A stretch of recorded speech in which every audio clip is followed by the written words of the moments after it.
In this section, which will be our third section of the lecture Epistaxis, we will talk about the classification of epistaxis and how it should be managed.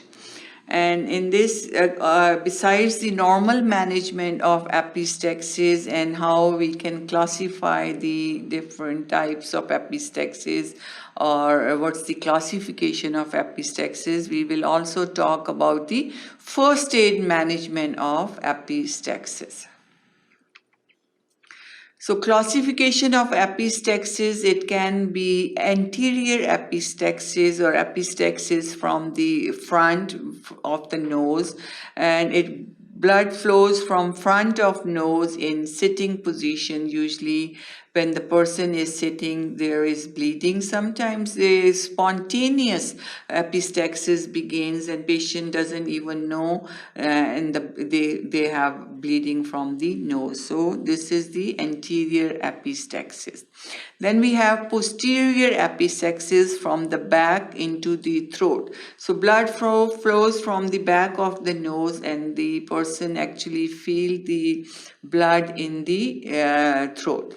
Coffee colored vomitus, and it is diagnosed as hematemesis. Hematemesis is blood in the vomiting. So there is brown coffee colored vomitus in cases of posterior epistaxis when the blood goes from the back of the nose and it is in the felt in the throat. Again, this is the area that is commonly associated with epistaxis, which is the lateral area, and in this lateral area, the Kesselbach plexus is formed, which is due to the joining of the four major blood vessels. Next, classification of the epistaxis. What's the differences between anterior epistaxis and posterior epistaxis? The incidence, how common it is. Anterior is more common, posterior epistaxis is less common as compared to anterior epistaxis. Site is mostly from the laterals area or anterior part of lateral wall, and then posterior epistaxis is mostly from the posterior-superior part of nasal cavity, difficult to localize bleeding point. Because it's from the back and blood flows into the throat, it's hard to localize what site is involved in posterior epistaxis, and for the anterior epistaxis, laterals area is the most commonly involved site. Age, anterior is mostly occur in children or young adults, and posterior is occur after 40 years of age. Cause is mostly trauma, spontaneous due to hypertension or arteriosclerosis. Bleeding in anterior, usually mild, can be easily controlled by local pressure or anterior pack. Bleeding is severe, require hospitalization, post-nasal pack often required. So all these are the differences between the two types, anterior and posterior. Anterior is mild and can be controlled by the local pressure or anterior pack, but in case of posterior, we need the post-nasal pack. Post-nasal pack because the bleeding is posterior and often hospitalization is required. Management of epistaxis is mode of onset is important to manage, and how we will manage whether it's anterior epistaxis or posterior. Duration and frequency of the bleeding. If bleeding is short term and it is controlled easily with pressure, and if the bleeding is prolonged, then the management choices will be different in both different types. Side of nose and amount of blood loss is important in the management.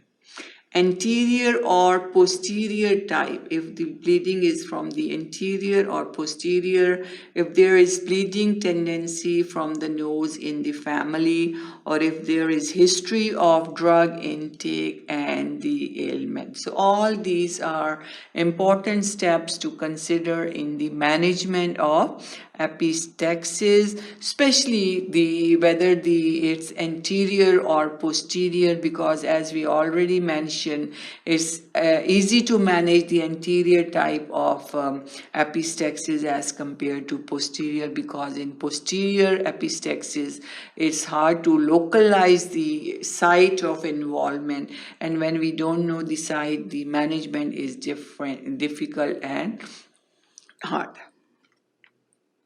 First aid is sit and lean forward slightly, pinch the nostril and breathe through mouth. That's very, very effective first aid for the epistaxis.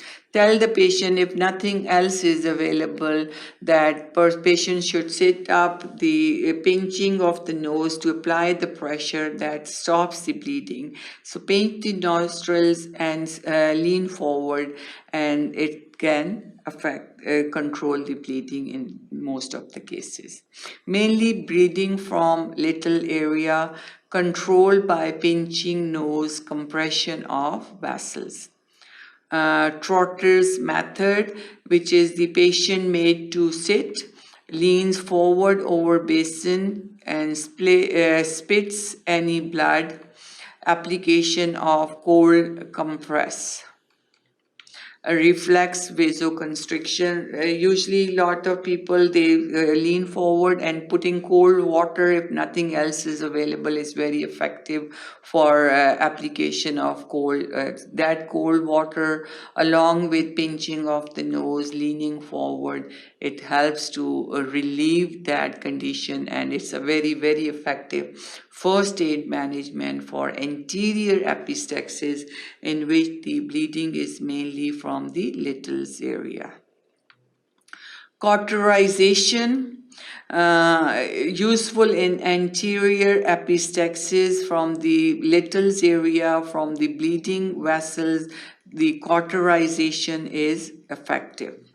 Bleeding area is topically anesthetized. Any bleeding is anesthetized topically, and then it is cauterized with silver nitrate. So it's again very, very effective in the anterior type of epistaxis, in which the site of involvement is little area, where the plexus is formed by the four arteries, and it's very commonly involved in the anterior epistaxis. So after the local anesthesia, topical anesthesia, the site is cauterized with the silver nitrate. Coagulated with electrocautery. Anterior nasal packing. Usually anterior nasal packing, here the anterior nasal pack is done. Clearing of blood clots, if there are any blood clots from the nose, clear the area, clear the nostrils, localize the bleeding site from which the bleeding is occurring.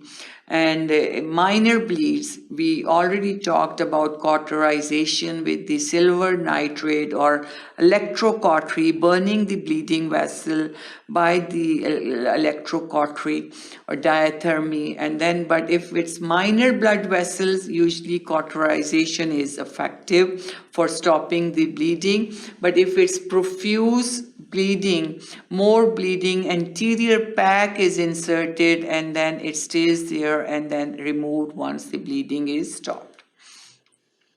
Procedure for anterior usage of 1 meter ribbon gauze soaked in liquid paraffin, few centimeter of gauze folded upon itself and inserted along the floor. So anterior packing, a gauze is taken and it is pulled or inserted along the floor. Whole nasal cavity is packed tightly by layering.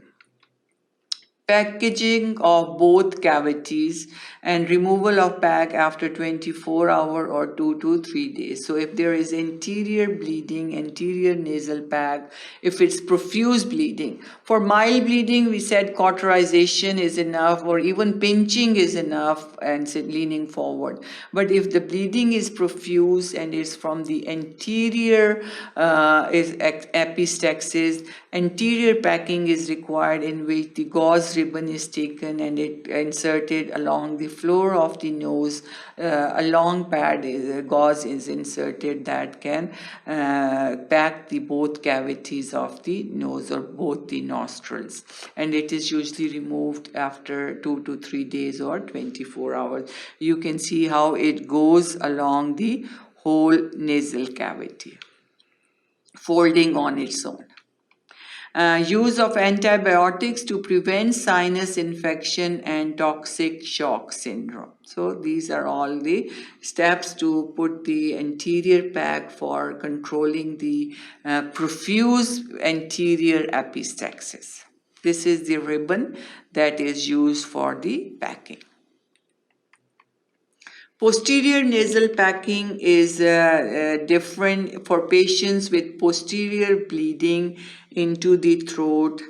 Preparation of post-nasal pack, we prepare the gauze pack. This is the gauze pack here, gauze roll used. Insertion of rubber catheter. Here if you see the catheter is inserted from the nose here, and then silk thread tied and then catheter withdrawn. Pack moves into the nasopharynx. Third, silk thread cut and hung in the oropharynx. Foley's catheter about size 12 to 14 can be used. Insertion of balloon inflated with 5 to 10 ml of saline is used, and choanal blockage. Anterior nasal pack kept in usual manner. So first the catheter is inserted, and then the Foley's catheter bag is inflated, balloon is inflated with the saline that's still in the posterior end, and then the gauze roll is on the anterior or in the front. Next is endoscopic cauterization. Topical or general anesthesia is used for endoscopic cauterization. Bleeding site localized with endoscope. If the bleeding site is not clear, we need to do endoscopy, and this endoscopy helps us to localize the site of the bleeding, and then that bleeding point is cauterized with the help of the endoscope. Cauterization with unipolar or bipolar cautery. Not used in profuse bleeding. In profuse bleeding, we cannot use the endoscope unless the bleeding is less or it stops. Then to cauterize the bleeding site which is not visible or not, we don't know what's the bleeding size, then we can use the endoscopy. So this was all about section 3 of Epistaxis. Thank you for watching sqadia.com.